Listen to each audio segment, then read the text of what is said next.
आज हम second topic पढ़ेंगे वॉमिटिंग ऑफ प्रेगनेंसी, जो कि ओडीजी का इम्पोर्टेंट टॉपिक है। हम वॉमिटिंग ऑफ प्रेगनेंसी इसमें फर्स्ट इंट्रोडक्शन पढ़ते हैं कि वॉमिटिंग और जो प्रेगनेंसी है वो क्या होती है। तो प्रेगनेंसी होती है एक ऐसी स्टेट वुमन की जिसमें कंसेप्शन प्रोडक्ट को कंसीव किया जाता है, यानी कि it is a process under which a woman carry the foetus, यानी कि एक वुमन है, एक ऐसी प्रोसेस होती है जिसके अंदर वुमन फीटस को कैरी करती है, या फिर it is a state of woman, यह वुमन की एक ऐसी स्टेट है to conceive the product of conception, यानी जो कंसेप्शन का प्रोडक्ट है उसको कंसीव करती है, उसे हम बोलते हैं प्रेगनेंसी। ड्यूरेशन ऑफ प्रेगनेंसी, यानी प्रेगनेंसी होती है तो उसका जो ड्यूरेशन है नॉर्मली वो कितना होता है, तो ड्यूरेशन ऑफ प्रेगनेंसी 260 से 280 दिन का होता है, या फिर हम 38 to 42 वीक्स, इसको हम 9 लूनार मंथ भी कहते हैं। मतलब ड्यूरेशन ऑफ प्रेगनेंसी का जो ड्यूरेशन होता है वो 260 से 280 दिन का होता है, और 9 लूनार मंथ होते हैं 38 to 42 वीक्स होते हैं। तो ये हो गया प्रेगनेंसी के बारे में। अब उसके बाद में वोमिटिंग, यानी कि हम पढ़ रहे हैं वोमिटिंग ऑफ प्रेगनेंसी, तो वोमिटिंग में क्या होता है, तो वोमिटिंग होता है स्पेशली ये मॉर्निंग में होता है, और मॉर्निंग में जब हम उठते हैं उसके बेड से उठने के बाद में, तो it occurs specially in morning soon after getting out of bed से उठने के बाद में वोमिटिंग स्पेशली होती है मॉर्निंग टाइम में। तो ये हो गया वोमिटिंग ऑफ प्रेगनेंसी का इंट्रोडक्शन।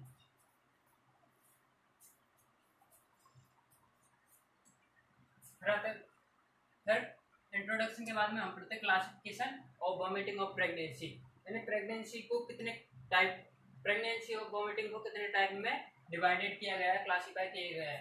तो it is classified in 2 types based on severity, यानी कि जो वॉमिटिंग होती है प्रेगनेंसी की उसको सीवियरिटी के आधार पर 2 प्रकार में बांटा गया है, 2 टाइप्स में क्लासिफाई किया गया है। फर्स्ट होता है सिंपल वॉमिटिंग, सिंपल वॉमिटिंग, या फिर इसको अदर नेम मॉर्निंग सिकनेस और एमेसिस ग्रेविडम भी बोलते हैं। सेकंड टाइप होता है हाइपर एमेसिस ग्रेविडम। तो हम फर्स्ट पढ़ते हैं सिंपल वॉमिटिंग या फिर मॉर्निंग सिकनेस या एमेसिस ग्रेविडम। तो सिंपल वॉमिटिंग, मॉर्निंग सिकनेस या एमेसिस ग्रेविडम में ये इसका जो फर्स्ट टाइप होता है वॉमिटिंग का प्रेगनेंसी के, तो ये क्या होता है और इसके कॉजेज क्या क्या होते हैं, इसके जनरल इंडिकेशन या फिर जनरल मैनेजमेंट है वो क्या होता है, इसके बारे में हम डिस्कस करते हैं। तो सिंपल वॉमिटिंग क्या होती है, तो सिंपल वॉमिटिंग मैंने पहले बताया था, वॉमिटिंग है वो usually occurs in morning after getting out of bed, यानी बेड से उठने के, अकर्स इन मॉर्निंग होता है after getting out of bed, यानी बेड से उठने के बाद यूजुअली सिंपल वॉमिटिंग होती है। यह जो सिंपल वॉमिटिंग होती है 50% वुमेन्स में होती है, यानी 50% वुमेन्स में सिंपल वॉमिटिंग है वो पाई जाती है, और 25% है वुमेन होती है वो इससे अफेक्टेड नहीं होती। 50% में पाई जाती है, 25% womens are not affected simple vomiting, यानी सिंपल वॉमिटिंग से 25% वुमेन्स होती है वो अफेक्टेड नहीं होती, ओनली 50% वुमेन्स में ही सिंपल वॉमिटिंग होने के चांसेस रहते हैं। फिर इसके प्रेजेंट इन प्रीमिग्रेविडा वुमन, और जो सिंपल वॉमिटिंग होती है वो किस में प्रेजेंट होती है, प्रीमिग्रेविडा वुमन। प्रीमिग्रेविडा वुमन का जो प्रीमिग्रेविडा वुमन होती है इसका मतलब होता है कि वो वुमन या वो लेडी जो कि फर्स्ट टाइम प्रेग्नेंट हुई है उसे बोलते हैं हम प्रीमिग्रेविडा। प्रीमिग्रेविडा किसे बोलते हैं, जो फर्स्ट टाइम प्रेग्नेंट हुई है उसे प्रीमिग्रेविडा वुमन बोलते हैं यूजुअली अपेयर। और जो सिंपल वॉमिटिंग है वो फर्स्ट और सेकंड मिस पीरियड के अंदर दिखाई देती है, और ये जो फर्स्ट ट्राइमेस्टर होता है उसके बाद में ऑटोमेटिकली सबसाइड हो जाती है। तो ये होता है सिंपल वॉमिटिंग के बारे में, यानी सिंपल वॉमिटिंग मॉर्निंग में होती है बेड से उठने के बाद में, 50% वुमन में पाई जाती है, 25% इससे किस प्रकार से अफेक्टेड नहीं होती, और प्रीमिग्रेविडा वुमन में मिलती है, और ये ऑटोमेटिकली फर्स्ट ट्राइमेस्टर के बाद में सिंपल वॉमिटिंग है वो सबसाइड हो जाती है। तो ये हो गया सिंपल वॉमिटिंग के बारे में सिंपल बातें। अभी हमने सिंपल वॉमिटिंग के बारे में बताया। वो सिंपल वॉमिटिंग होती है जो मॉर्निंग सिकनेस भी बोलते हैं, जो कि मॉर्निंग में उठने से पहले, बेड से उठने से पहले होती है या बेड से उठने के बाद में होती है। तो यह होती है it occurs due to increase HCG level psychological changes. यानी जो सिंपल वॉमिटिंग होती है वो एससीजी लेवल है, ह्यूमन कोरियोनिक गोनाडोट्रोपिन लेवल होता है, इसके इंक्रीज होने के कारण होती है। यानी कि एससीजी लेवल जब इंक्रीज होता है तो इसके कारण क्या है कि बायोलॉजिकल चेंजेस आते हैं, जो बायोलॉजिकल एक्टिविटी होती है वो भी इंक्रीज होती है और इस वजह से वॉमिटिंग होने के चांसेस होते हैं, वॉमिटिंग होती है। साइकोलॉजिकल चेंजेस के कारण सिंपल वॉमिटिंग होती है। It occurs at any time but mostly in early morning. यानी कि जो सिंपल वॉमिटिंग होती है वो ज़्यादातर केसेस में अर्ली मॉर्निंग होती है, लेकिन ये किसी भी समय पर भी हो सकती है। ये होता है सिंपल वॉमिटिंग के बारे में। तो सिंपल वॉमिटिंग को रोकने के लिए क्या क्या हम इसके उपाय करते हैं या फिर इसके लिए ट्रीटमेंट या मैनेजमेंट है वो क्या लेते हैं।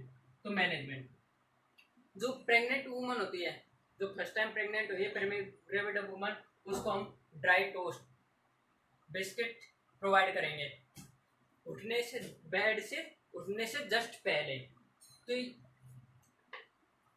ड्राई टोस्ट और बिस्किट प्रोवाइड करेंगे उठने से पहले। जो फैटी सब्सटेंस है उसको भी हम देने से अवॉइड करेंगे, यानी कि हम जो प्रेग्नेंट वूमन है उसको हम फैटी सब्सटेंस प्रोवाइड नहीं करेंगे और जितना भी खाना देना प्रेग्नेंट वूमन को उसको हम लाइट डाइट प्रोवाइड करवाएंगे, यानी कि हल्का खाना प्रोवाइड करेंगे, जैसे खिचड़ी हो गई जो कि हर आधे घंटे पर प्रोवाइड करवाएंगे। और जो प्रेग्नेंट वूमन होती है उसको हम रेस्ट करने के लिए भी ज़्यादा से ज़्यादा बोलेंगे कि वो प्रेग्नेंट वूमन हो वो ज़्यादा से ज़्यादा रेस्ट करे, आराम करे, जिससे उसकी तबीयत को किस प्रकार कोई नुकसान ना हो या फिर जो वॉमिटिंग है वो होने के चांसेस कम हो जाए। और जो वॉमिटिंग उसको रोकने के लिए यदि ये सारे ऑप्शन फेल हो जाते हैं, सिंपल मेजर्स फेल हो जाते हैं, तो उसके बाद में हम एंटी एमेटिक ड्रग प्रोवाइड करते हैं सिंपल वॉमिटिंग को के मैनेजमेंट के लिए। तो ये होगा सिंपल वॉमिटिंग। यानी सिंपल वॉमिटिंग के हमने क्या होती है, इसके बारे में मैनेजमेंट क्या है इसका रोकने के, वो हमने स्टडी कर लिए। अब नेक्स्ट पढ़ते हैं हम जो वॉमिटिंग का सेकंड टाइप का हाइपरएमेसिस ग्रेविड्रम। यानी कि ये क्या होता है और इसके जो इटियोलॉजी, साइलेंट सिम्टम्स, इन्वेस्टिगेशन या इसका मैनेजमेंट क्या क्या करते हैं। तो हाइपरएमेसिस ग्रेविड्रम होता है वो जो हमने सिंपल वॉमिटिंग पढ़ी थी उसकी सीवियर कंडीशन होती है। यानी कि जब सिंपल वॉमिटिंग सीवियर कंडीशन में चले जाती है तो उसे हम बोलते हैं हाइपरएमेसिस ग्रेविड्रम। तो हाइपरएमेसिस ग्रेविड्रम में जो होती है वो जो मदर, प्रेग्नेंट मदर होती है उसकी हेल्थ को अफेक्ट करती है, ज़्यादातर हार्मफुल इफेक्ट डालती है उसकी हेल्थ पर और डिस्टर्ब हर डेली एक्टिविटी, और उसकी जो रेगुलर एक्टिविटी होती है, डेली एक्टिविटी, उसको डिस्टर्ब करती है। तो ये होता है hyperemesis gravidarum. It is a severe condition of simple vomiting of pregnancy की वॉमिटिंग का सिंपल जो वॉमिटिंग होती है उसकी सीवियर कंडीशन होती है which has got deleterious effect on health of mother. यानी जो प्रेग्नेंट मदर होती है उसकी हेल्थ पर हार्मफुल इफेक्ट डालती है and disturb her daily activity, और उसकी जो डेली एक्टिविटीज या रेगुलर एक्टिविटीज होती है वो उसको भी डिस्टर्ब करती है हाइपरएमेसिस ग्रेविड्रम। तो इसकी जो इटियोलॉजी है, इसके क्या क्या होते हैं जो कि हाइपरएमेसिस ग्रेविड्रम को कॉज करते हैं, यानी कि हाइपरएमेसिस ग्रेविड्रम को कॉज करने वाले जो इटियोलॉजी या कॉजेज है वो क्या क्या है। तो फर्स्ट होता है फैमिली हिस्ट्री। यदि जो हाइपरएमेसिस ग्रेविड्रम पाया गया है यदि उसकी फैमिली में पहले भी पाया गया है तो उस कंडीशन में भी जो हाइपरएमेसिस ग्रेविड्रम होने के चांसेस रहते हैं। तो ये भी क्या कहते हैं, हाइपरएमेसिस ग्रेविड्रम को कॉज करने का काम करता है। हाइडेटिटी फॉर्म मोल्ड भी कॉज करता है। मल्टीपल प्रेगनेंसी, यानी जब मल्टी यानी अनेक, और प्रेगनेंसी यानी अनेक बार, यानी कई बार प्रेगनेंसी होती है तो उस कारण भी हाइपरएमेसिस ग्रेविड्रम होने के चांसेस रहते हैं। अनप्लान्ड प्रेगनेंसी, जो प्रेग्नेंट मदर हुई है उसने, यदि जो कपल होते हैं उन्होंने प्रेगनेंसी का प्लान ही नहीं बनाया और उससे पहले ही प्रेगनेंसी या अनप्लान प्रेगनेंसी होगी तो उस कारण भी हाइपरेमेसिस ग्रेविडियम भी हो सकता है। हार्मोनल चेंजेस, यदि एचसीजी लेवल और प्रोजेस्टेरोन लेवल है वो इंक्रीज हो रहे हैं तो उस कंडीशन में भी हाइपरेमेसिस ग्रेविडियम होता है। डाइटरी डेफिशिएंसी, यानी कि यदि मदर को, जो प्रेग्नेंट लेडी है उसको प्रॉपर मात्रा में डाइटरी सोर्स नहीं मिल रहे, जैसे कार्बोहाइड्रेट हो गया, प्रोटीन हो गया या विटामिन हो गया। कार्बोहाइड्रेट, प्रोटीन और विटामिन यदि प्रॉपर मात्रा में नहीं मिल पा रहे तो उस कारण भी जो वोमिटिंग है वो होती है। इंक्रीज गैस्ट्रिक मोर्टेलिटी, यदि जो प्रेग्नेंट लेडी उसमें जो गैस्ट्रिक मोर्टेलिटी रेट है वो इंक्रीज हो रही है तो उस कारण भी हाइपरेमेसिस ग्रेविडियम होता है। एलर्जी भी ले सकते हैं, मैंने इसका मेन कॉज है ना एलर्जी, तो एलर्जी भी इसका होने के चांस को बढ़ा देते हैं। तो ये इसके होते हैं इटियोलॉजी, इटियोलॉजी जो कि वॉमिटिंग को कॉज करते हैं, हाइपरेमेसिस ग्रेविडियम को कॉज करते हैं। यही सिंपल टाइप, जो सिंपल वॉमिटिंग है उसकी सीवियर कंडीशन होती है उसे हम हाइपरेमेसिस कहते हैं, और ये इसके इटियोलॉजी। तो हाइपरेमेसिस ग्रेविडियम की इटियोलॉजी के बाद में पढ़ते हैं हम पैथोफिजियोलॉजी, यानी कि जो हाइपरेमेसिस ग्रेविडियम होती है उसकी पैथोफिजियोलॉजी क्या होती है। तो इंक्रीज एचसीजी हार्मोन, जब HCG human chorionic gonadotropin hormone increase होता है तो उस कंडीशन में बायोलॉजिकल एक्टिविटी होती है बात की, वो है क्या, इंक्रीज हो जाती है। और बायोलॉजिकल एक्टिविटी इंक्रीज होगी तो नोजिया और वोमिटिंग नॉर्मली अकर्स होंगे। तो ये हो गया एचसीजी हार्मोन के पैथोफिजियोलॉजी, ये हाइपरेमेसिस ग्रेविडियम की। और सेकंड पैथोफिजियोलॉजी है प्रोजेस्टेरोन हार्मोन, यानी कि हमने पहले देखा था कि ये एचसीजी हार्मोन और प्रोजेस्टेरोन हार्मोन है, ये इंक्रीज होने के कारण हाइपरेमेसिस ग्रेविडियम होता है। तो इसी की हम पैथोफिजियोलॉजी पढ़ रहे हैं। तो इंक्रीज प्रोजेस्टेरोन हार्मोन, यानी कि जब प्रोजेस्टेरोन हार्मोन है इंक्रीज होगा तो वो हमारा जो गैस्ट्रिक मोर्टेलिटी रेट होती है, गैस्ट्रिक मोर्टेलिटी होती है, जो स्टमक की गैस्ट्रिक मोर्टेलिटी होती है वो क्या है कि डिक्रीज हो जाती है। और गैस्ट्रिक मोर्टेलिटी डिक्रीज होने के कारण यह जो हमारा कार्डियक स्फिंक्टर होता है स्टमक का उसको रिलैक्स कर देती है, यानी कि जब कार्डियक स्फिंक्टर होता है स्टमक का वो रिलैक्स हो जाएगा तो उस कंडीशन में गैस्ट्रिक मोर्टेलिटी रेट डिक्रीज हुई है वो क्या है, रिटेंशन हो जाएगी, यानी कि एक जगह पर रुक जाएगी। रिटेंशन होने के कारण है, यदि गैस्ट्रिक मोर्टेलिटी रेट है वही रिटेंशन हो जाएंगे तो उस कंडीशन में नोजिया और वोमिटिंग हो गए, और नोजिया वोमिटिंग को कॉज करेगी। तो ये हो गया पैथोफिजियोलॉजी, यानी पैथोफिजियोलॉजी में एचसीजी हार्मोन और प्रोजेस्टेरोन हार्मोन के इंक्रीज होने के कारण पैथोफिजियोलॉजी या नोजिया वोमिटिंग होने के मोर चांसेस होते हैं, और यही इसका मेन कारण होता है हाइपरेमेसिस ग्रेविडियम का। तो होगा पैथोफिजियोलॉजी, इनके जो अभी हमने पढ़े इसके कॉजेज। तो क्लिनिकल फीचर क्या होता है, इसके जो साइन एंड सिम्टम्स होते हैं हाइपरेमेसिस ग्रेविडियम के वो क्या क्या आएंगे, यानी कि जो वोमिटिंग है उसका जो सेकंड टाइप होता है हाइपरेमेसिस ग्रेविडियम, उसके जो क्लिनिकल फीचर या फिर साइन एंड सिम्टम्स है वो क्या क्या अपीयर होंगे। तो वो इसके बारे में हम बताते हैं। इसमें अर्ली क्लिनिकल फीचर, यानी कि जब मदर प्रेग्नेंट होती है तो उससे पहले कौन कौन से सिम्टम्स होते हैं। तो वॉमिटिंग, यानी कि जो अर्ली स्टेज होती है ना उसमें तो सिंपल वॉमिटिंग पाई जाती है, यानी वॉमिटिंग होती है simple vomiting, disturb regular activity, और जो डे टू डे एक्टिविटीज होती है प्रेग्नेंट वुमन के वो भी इस कारण डिस्टर्ब होती है। अर्ली क्लिनिकल फीचर में या हाइपरेमेसिस की सिम्टम डिस्टर्ब रेगुलर एक्टिविटी भी पाई जाती है। No evidence of dehydration and starvation, और जो अर्ली स्टेज होती है प्रेगनेंसी की उसमें किसी प्रकार का डिहाइड्रेशन या स्टारवेशन की कंडीशन नहीं अपीयर होती है। यानी कि डिहाइड्रेशन क्या होता है, लॉस ऑफ फ्लूइड लॉस,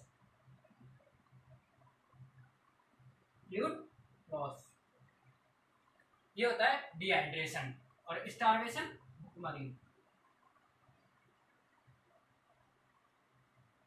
यानी कि जो अर्ली क्लिनिकल फीचर होते हैं उसमें फ्लूइड लॉस या फिर भूखमरी की कंडीशन के कारण कोई भी एविडेंस नहीं पाया जाता है, यानी डिहाइड्रेशन और स्टारवेशन की किसी प्रकार की कोई कंडीशन नहीं अपीयर हुई थी अर्ली क्लिनिकल फीचर। लेकिन अर्ली क्लिनिकल फीचर के बाद में जो लेट क्लिनिकल फीचर होते हैं उसमें डिहाइड्रेशन की कंडीशन अपीयर होती है। यानी कि जो हाइपर एमेसिस ग्रेविड्रम होते हैं उसकी जो लेट मतलब बाद में जो साइन एंड सिम्टम्स अपीयर होते हैं उनमें जो डिहाइड्रेशन होता है तो डिहाइड्रेशन के एविडेंस बाद में पाए जाते हैं जो कि अर्ली में ना के बराबर या नहीं होते हैं, लेकिन बाद में डिहाइड्रेशन कंडीशन पाई जाती है। वॉमिटिंग इंक्रीज, और जो वॉमिटिंग अर्ली में स्टार्ट हुई थी वो फ्रिक्वेंटली इंक्रीज हो जाती है, यानी कि पहले की तुलना में ज़्यादा होती है। ओलिगोयूरिया, ओलिगोयूरिया का मतलब होता है यूरिन आउटपुट बिलो नॉर्मल।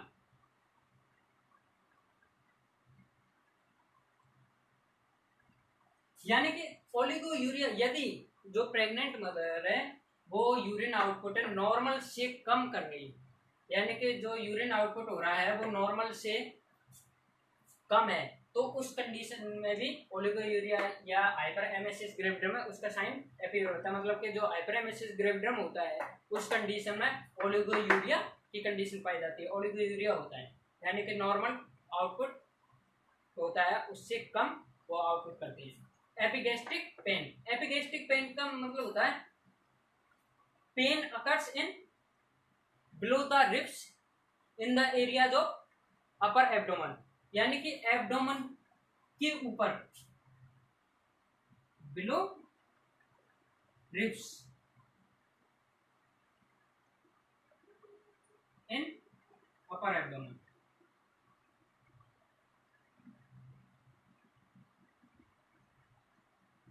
यानी कि अपर एब्डोमेन होता है उसमें जो लोअर बिलो रिब्स होती है उनके नीचे, यानी कि रिब्स के जस्ट नीचे एपिगैस्ट्रिक पेन होता है। एपिगैस्ट्रिक पेन है ये किसी भी कारण हो सकती है, जो अपने जो डाइजेस्टिव सिस्टम होता है उसमें किसी प्रकार के डिस्टर्बेंस के कारण एपिगैस्ट्रिक पेन होता है जो कि अपर एब्डोमेन होता है उसके एरिया में होता है जो कि रिब्स के जस्ट नीचे। लेकिन होता है कॉन्स्टिपेशन, जो कॉन्स्टिपेशन जो सिम्टम होता है ये भी अपीयर होता है। कॉन्स्टिपेशन का मतलब होता है दस्त लगना, यानी कि जो प्रेग्नेंट लेडी है उसमें जो कॉन्स्टिपेशन है यह भी पाया जाता है, यानी कि जो दस्त लग जाता है वो भी होता है। एसीटोन स्मॉल ब्रीथिंग, जो प्रेग्नेंट मदर होती है वो जब ब्रीथिंग करती है तो उस ब्रीथिंग में से एसीटोन जैसी स्मेल आती है। हाइपरटेंशन, यदि इंक्रीज हो जाता है हाइपरटेंशन, यानी कि हाइपरटेंशन का सिम्टम भी अपीयर होता है प्रेग्नेंट लेडी में। बॉडी टेम्परेचर इंक्रीज हो जाता है, यानी कि यदि वॉमिटिंग हो रही है तो उस कंडीशन में जो बॉडी टेम्परेचर होता है प्रेग्नेंट लेडी का वो इंक्रीज हो जाता है। तो ये होता है इसके क्लिनिकल फीचर जो कि अर्ली क्लिनिकल फीचर और लेट क्लिनिकल फीचर में होते हैं। अर्ली में वॉमिटिंग सिंपल होती है, रेगुलर एक्टिविटी होती है, डिस्टर्ब और डिहाइड्रेशन स्टार्वेशन की किसी प्रकार की कोई कंडीशन नहीं होती। लेकिन लेट क्लिनिकल फीचर में डिहाइड्रेशन भी होता है, वॉमिटिंग है वो भी इंक्रीज हो जाती है, ओलिगोयूरिया कंडीशन पाई जाती है, एपिगैस्ट्रिक पेन हो जाता है, कॉन्स्टिपेशन और ब्रीथिंग होती है। जो प्रेग्नेंट लेडी ब्रीथिंग करती है उसमें एसीटोन की स्मेल आती है, और हाइपरटेंशन और बॉडी टेम्परेचर भी हाइपरेमेसिस ग्रेविड्रम के कारण इंक्रीज हो जाते हैं। तो ये इसके साइन एंड सिम्टम्स या क्लिनिकल फीचर होते हैं।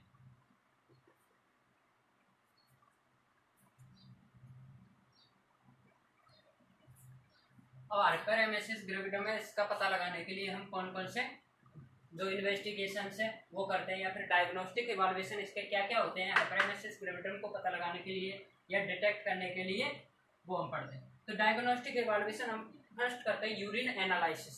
तो यूरिन एनालिसिस है इसमें जो हमने देखा था कि साइन एंड सिम्टम में ओलिगोयूरिया पाया गया है, यानी कि जो नॉर्मल आउटपुट होता है यूरिन का उससे बिलो, तो उस कंडीशन को एनालिसिस करने के लिए हम यूरिन एनालिसिस करते हैं। तो यूरिन एनालिसिस में हम मोस्टली चेक करते हैं कलर,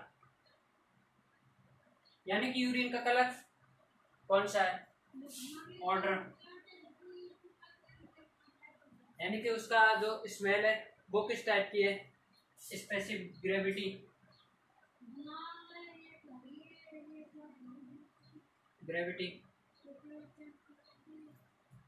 यानी कि जो यूरिन एनालिसिस उसका कलर, ऑर्डर या स्पेसिफिक ग्रेविटी है उसकी क्या है, और प्रेजेंस ऑफ एसीटोन।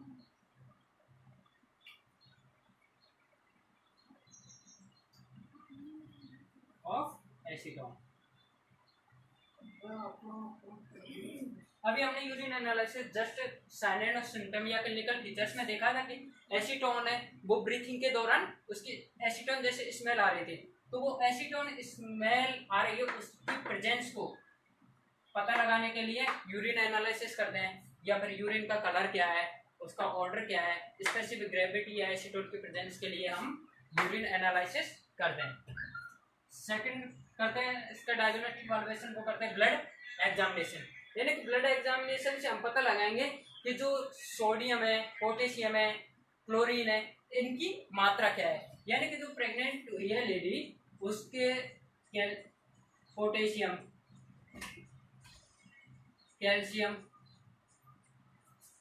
और क्लोरीन, यदि पोटेशियम, कैल्शियम और क्लोरीन को डिटेक्ट या फिर इनकी मात्रा है या इनका लेवल है उसको डिटेक्ट करने के लिए हम ब्लड एग्जामिनेशन करते हैं।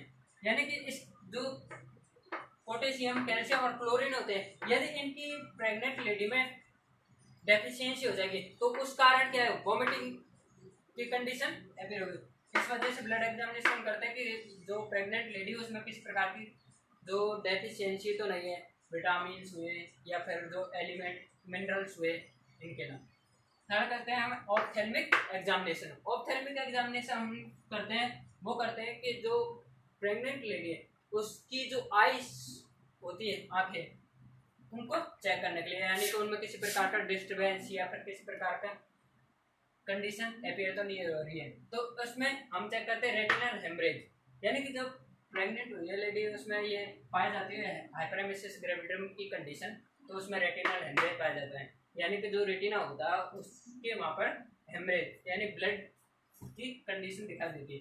रेटिनल डिटैचमेंट, रेटिनल डिटैचमेंट होता है कि जब यदि हाइपरेमेसिस ग्रेविडियम में ये कंडीशन अपियर हो रही है तो उस कंडीशन में जो रेटिना पे अल्ट्रा रेज किरणें होती है वो पड़ती है, तो वो रेटिना पे ना पड़ के अदर जगह पर पड़ती है, उसे बोलते हैं हम रेटिनल डिटैचमेंट। तो जो रेटिनल हेमरेज और रेटिनल डिटैचमेंट है इसका पता लगाने के लिए हम ऑप्थेल्मिक एग्जामिनेशन करते हैं।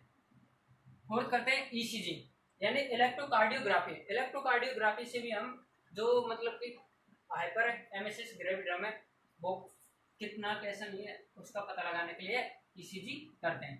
फोर्थ है यूएसजी। तो यूएसजी हम क्यों करते हैं, तो यूएसजी हम करते हैं क्या, जो अभी हमने पढ़ा था थोड़ी देर पहले कि हाइड्रेटिक फॉर्म मोल होता है वो इसका कॉज होता है, तो हाइड्रेटिक फॉर्म मोल होता है उसको डिटेक्ट करने के लिए हम यूएसजी अल्ट्रासोनोग्राफी यूज करते हैं। तो ये हो गया इसके डायग्नोस्टिक इवैल्यूएशन, जो हमने इसमें 5 पढ़े हुए हैं जो कि ये इंपॉर्टेंट होते हैं। तो ये हाइपरेमेसिस ग्रेविडियम के डायग्नोस्टिक इवैल्यूएशन। तो हम देखते हैं कि डायग्नोस्टिक और इवैल्यूएशन के बाद में हाइपरेमेसिस ग्रेविडियम या वोमिटिंग ऑफ प्रेगनेंसी इसके मैनेजमेंट क्या है, यानी कि इसको ट्रीट करने के लिए हम कौन कौन सा ट्रीटमेंट यूज में लेंगे, क्या क्या इसके नर्सिंग केयर प्रोवाइड करेंगे।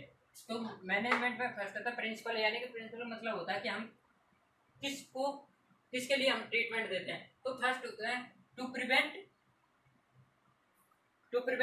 और डिटेक्ट कॉम्प्लिकेशन, यानी किसी प्रकार का कॉम्प्लिकेशन पाया जा रहा है तो उसको हम डिटेक्ट या प्रिवेंट करने के लिए हम मैनेजमेंट करते हैं। वॉमिटिंग को स्टॉपेज करने के लिए, यानी वॉमिटिंग हो रही है उसको स्टॉपेज करने के लिए देते हैं। और फ्लूइड बैलेंस, यानी कि जो हमने देखा कि स्टार्वेशन या फिर डेफिशिएंसी हो रही है फ्लूइड की या डिहाइड्रेशन हो रहा है तो उसको इम्प्रूव या फिर बैलेंस में बनाए रखने के लिए भी हम मैनेजमेंट करते हैं। तो ये हो गया प्रिंसिपल बाद में आते हैं हम क्या क्या इसके लिए वो करते हैं। तो फर्स्ट होता है एंटी एमेटिक ड्रग, यानी कि यदि किसी प्रेग्नेंट लेडी में जो हाइपरेमेसिस ग्रेविडियम की कंडीशन पाई जा रही है तो उस कंडीशन में हमें एंटी एमेटिक ड्रग्स प्रोवाइड करते हैं। एंटी एमेटिक ड्रग्स होती है वो वॉमिटिंग के लिए यूज में ली जाती है। यानी वॉमिटिंग हो रही है तो उसे स्टॉपेज करने के लिए या प्रिवेंट करने के लिए या फिर उसको रोकने के लिए हम एंटीएमेटिक ड्रग का यूज करते हैं। तो एंटीएमेटिक ड्रग में हम मोस्टली प्रोमेथासिन ड्रग प्रोवाइड करते हैं। प्रोमेथासिन को हम फेनर्जिन भी बोलते हैं। यानी प्रोमेथासिन होती है ये ड्रग 25 मिलीग्राम की होती है और ये इसे फेनर्जिन भी कहते हैं। सेकंड ड्रग होती है प्रोक्लोरोपेराजिन जो कि 5 मिलीग्राम की प्रोवाइड करते हैं और ये दिन में 2 बार प्रोवाइड करते हैं। थर्ड होती है एस्पाजिन जो कि 1 मिलीग्राम की होती है और दिन में 2 बार प्रोवाइड करते हैं। यानी कि सुबह और शाम इसे देते हैं एस्पाजिन और प्रोक्लोरोपेराजिन को। और प्रोमेथासिन इसकी मोस्ट कॉमन ड्रग होती है फेनर्जिन जो कि 25 मिलीग्राम की होती है। हाइड्रोकोर्टिसोन यानी कि हमने पहले देखा था कि जो फ्लूइड बैलेंस जो हाइड्रोकोर्टिसोन है ये प्रोवाइड करते हैं। क्या जो रेटिना से रिलेटेड होती है उसमें तो ये आईवी ड्रॉप के रूप में आती है और 100 मिलीग्राम की होती है। इसका हाइड्रोकोर्टिसोन प्रोवाइड करते हैं।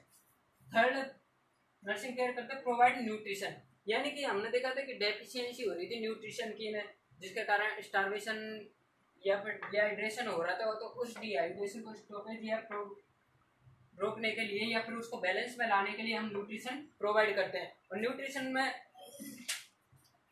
में प्रोवाइड करते हैं हम vitamin B,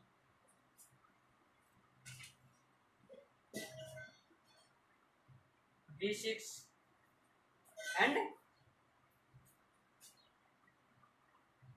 vitamin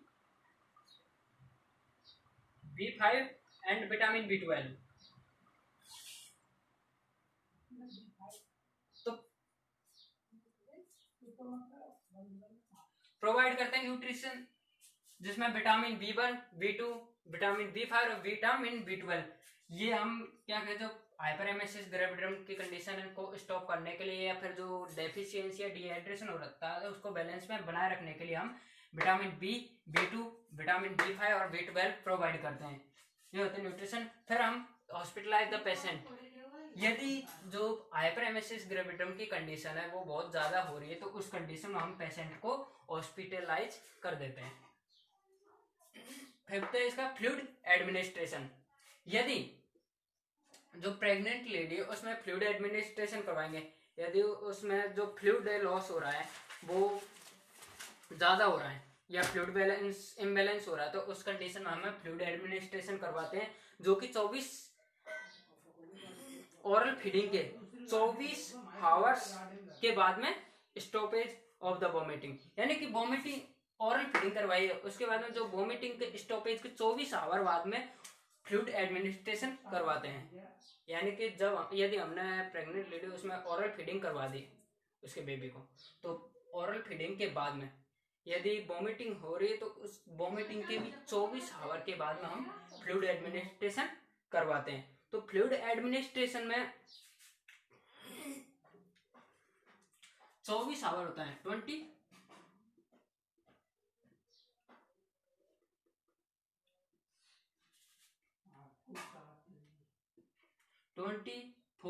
hours calculate करते हैं कैलकुलेटेड यानी 24 आवर्स से वो फ्लूइड एडमिनिस्ट्रेशन हम कैलकुलेट करते हैं।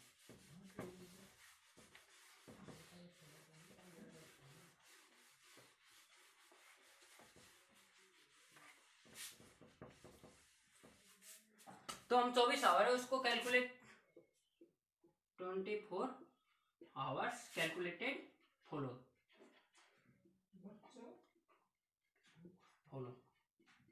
यानी 24 आवर को कैलकुलेट करने के लिए हम फॉलो करते हैं। तो फर्स्ट होता है टोटल अमाउंट होता है total amount of fluid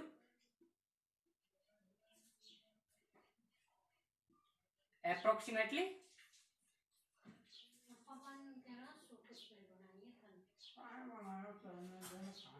3 litre यानी कि जो हम फ्लूइड प्रोवाइड कराएंगे 24 घंटे के अंतर्गत वो टोटल अमाउंट 3 लीटर प्रोवाइड करेंगे। यानी कि 3 लीटर से ज्यादा हम फ्लूइड है वो प्रोवाइड नहीं करेंगे प्रेग्नेंट लेडी को यदि फ्लूइड एडमिनिस्ट्रेशन करा रहे तो ओनली 3 लीटर इन 24 आवर्स। या फिर इस 24 आवर्स में जो 3 लीटर प्रोवाइड करवाएंगे वो भी हम जो 1.5 लीटर होता है, 1.5 लीटर फ्लूइड होगा,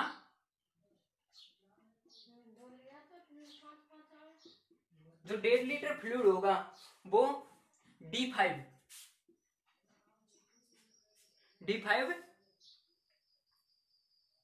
प्लस 1.5 लीटर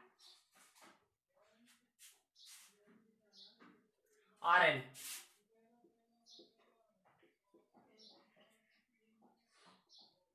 यानी कि हम जो 3 लीटर उसमें से 1.5 लीटर फ्लूइड तो प्रोवाइड करेंगे D5 का, जो कि डेक्स्ट्रोज 5 होता है, ये 150 ml होता है, 150 ml, और 1.5 लीटर प्रोवाइड करेंगे वो नॉर्मल सैलाइन, जो कि वो RL प्रोवाइड करवाएंगे, तो ये होगा 3 लीटर। दूसरी कंडीशन में जो एक्स्ट्रा अमाउंट होता है,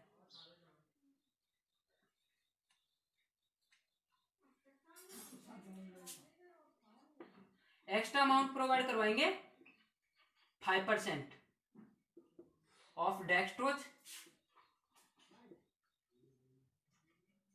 और यूरिन,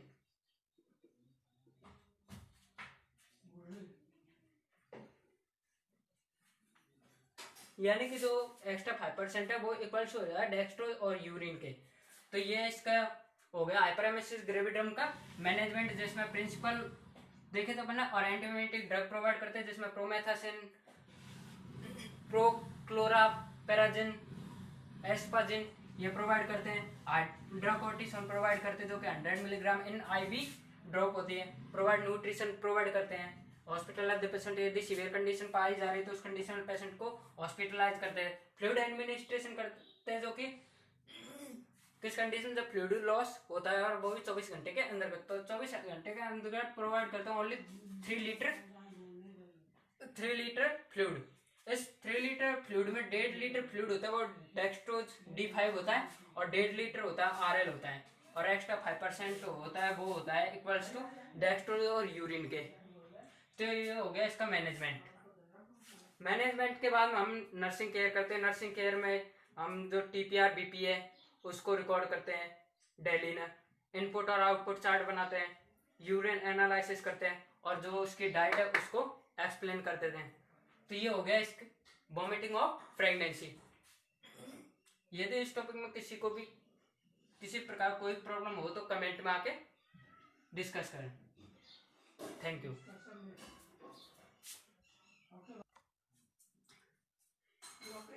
और साथ में यदि आपको वॉमिटिंग ऑफ प्रेगनेंसी या जितने भी मैं डिसऑर्डर पढ़ा रहा हूँ यदि समझ में आए तो कमेंट करें कैसा लगा, और प्लीज सब्सक्राइब करना ना भूलें, जैसे कि आप नेक्स्ट वीडियो प्राप्त कर सको। Thank you.